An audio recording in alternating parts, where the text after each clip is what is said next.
चलिए शुरू करते हैं।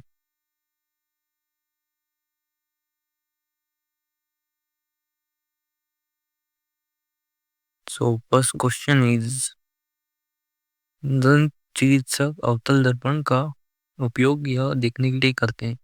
तो दंत चिकित्सक अवतल दर्पण का उपयोग करते हैं दांतों को विस्तृत रूप से देखने के लिए, मतलब फैला हुआ देखने के लिए।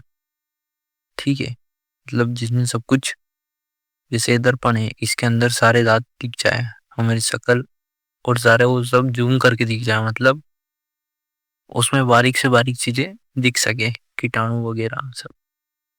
हीमोग्लोबिन, तो हीमोग्लोबिन जो होता है वो रक्त के पदार्थ के रंग जैसा होता है। हीमोग्लोबिन में होता है आयरन और, ठीक है।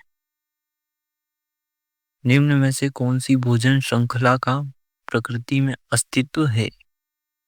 तो जो भोजन श्रृंखला है वो ऐसा है कुछ। तो मेंढक जो है वो कीट को खा जाते हैं और जो कीट है वो घास खाते हैं, और बस यही सर्कल चलता है। जब किसी बर्तन में सामान्य पानी में इलेक्ट्रोड को डुबोया जाता है और विद्युत धारा प्रवाहित की जाती है, तब ऑक्सीजन के बुलबुले किस पर बनते हैं? तो ऑक्सीजन के बुलबुले हैं जो इलेक्ट्रोड इलेक्ट्रोड पर बनते हैं, धनात्मक सिरे से जुड़े हुए इलेक्ट्रोड पर बनते हैं। ठीक है, मतलब उसी में बनते हैं। और श्वसन प्रक्रिया के अंतर्गत है, तो श्वसन, अंतः श्वसन और निःश्वसन, ये दोनों श्वसन प्रक्रिया में आते हैं। अमीबा से बाहर निकलने वाले विभिन्न लंबाइयों के प्रोजेक्शन जो कि उसके संचलन और भोजन पकड़ने में सहायता करते हैं, पादाभ, तो ये पादाभ वो सहायता करते हैं। और शरीर का सामान्य ताप फ़ारेनहाइट में 98.6 डिग्री होता है, और यही सेल्सियस डिग्री सेल्सियस में 36 डिग्री सेल्सियस होता है। 37 डिग्री सेल्सियस होता है। तो ये 37 डिग्री सेल्सियस होता है। और अगर इसी को अगर फ़ारेनहाइट में बदलेंगे तो यही 98.6 आएगा। वे जीव जिनमें अरबों कोशिका होती है अपने जीवन की शुरुआत एकल कोशिका के रूप में करते हैं, जो है निषेचित अंडा। 2 या 2 से अधिक सेल के युग्म को बैटरी कहा जाता है। जब एक सेल मिला दिया और एक और सेल मिला दिया, मतलब एक सेल तो है ही अपने पास, जैसे कि ये देखो, ऐसा अगर आपको कहीं दिखे तो समझ लीजिए बैटरी है, क्योंकि यहाँ पर 2 सेल लगे हुए हैं।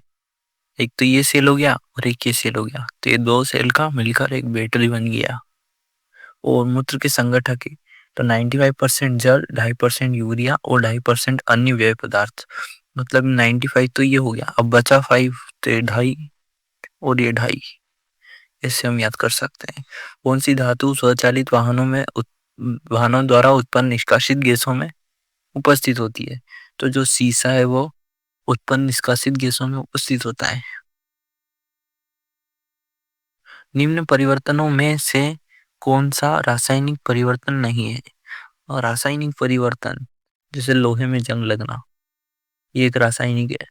पौधों में प्रकाश का संश्लेषण, पराबैंगनी किरणों की उपस्थिति में ओजोन का ऑक्सीजन में परिवर्तन होना, और आकाश में बादलों का निर्माण। तो देखो, जब रासायनिक ऐसा कुछ होता है कि वो एक बार बनने के बाद उसको दूसरी वापस पहली वाली अवस्था में नहीं लाया जा सकता, लेकिन भौतिक परिवर्तन वह होता है जो बदल सकता है, जैसे कि पानी से भाप बनना और भाप से पानी बनना, तो ये रिवर्सिबल हो सकते हैं। लेकिन लोहे में अगर जंग लग गई तो लोहा का जो अस्तित्व है वो मिट जाएगा और जंग उसे पूरा खत्म कर देगी। तो बस यही भौतिक परिवर्तन होता है, और जो रासायनिक नहीं है वो भौतिक है। ठीक है। जैव खाद को उर्वरकों की तुलना में बेहतर माना जाता है। जैव खादों को उर्वरकों की तुलना में, क्योंकि जैव जो खाद होते हैं वो प्राकृतिक खाद होते हैं, प्राकृतिक रूप से और नेचुरल तरीके से बनते हैं। तो खाद्य सूक्ष्म जीवों की संख्या में वृद्धि करती है, जिसकी मृदा की बनावट उत्पन्न हो सके। मृदा को संरंध्र बनाती है, और ये सब फायदे होते हैं जैव खाद के। इसलिए उपरोक्त सभी तथ्य प्राकृतिक गैस का मुख्य घटक है। प्राकृतिक गैस का CH4 मीथेन, जो कि मुख्य घटक है। निम्न में से कौन सी संरचना निश्चित बीजांड द्वारा निर्मित होती है? तो जो बीज है वो बीजांड द्वारा निर्मित होता है। कोशिकांग जो हरे रंग के वर्णक क्लोरोफिल को अंतर्गत करती है, ट्रेडेस्केंटिया में उपस्थित रहती है, कहलाती है। ट्रेडेस्केंटिया में कौन? हरित लवक। जब एक वस्तु को गर्म किया जाता है तो वे अणु जो वस्तु को बनाते हैं वो तेजी से चलने लगते हैं। पुरुष में मस्तिष्क का अधिक विकसित भाग होता है प्रमस्तिष्क। हम किस कारण अपने हाथों में वस्तुओं को पकड़ने के सक्षम हैं? तो वो जो घर्षण है उसी कारण हम वस्तुओं को पकड़ सकते हैं। हम किस कारण तख्ते पर पुस्तकों के ढेर रखते हैं?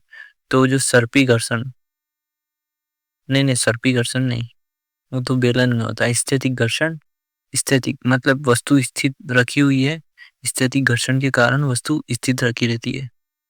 ठीक है। हृदय के ग्राही कक्ष हैं दायां अलिंद और बायां अलिंद। ठीक है, दोनों। निम्न में से पौधों में लैंगिक जनन से संबंधित कौन है? तो लैंगिक जनन से संबंधित निर्मित बीज निर्माण है। और ये सब तो होंगे नहीं तीनों। अनर्ब एक अभियान के लिए दक्षिणी ध्रुव पर जाता है, वो अपने साथ किस प्रकार का तापमापी ले जाता है? दक्षिणी ध्रुव।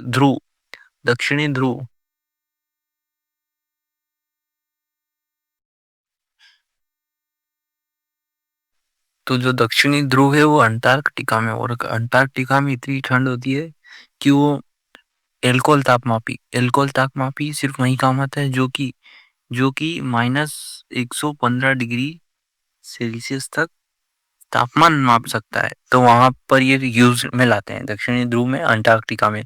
दक्षिणी ध्रुव की जगह एग्जाम में आ जाए अंटार्कटिका तब भी ये लगाना, और इसका याद रखना है कि इसकी कैपेसिटी 115 है, -115 डिग्री।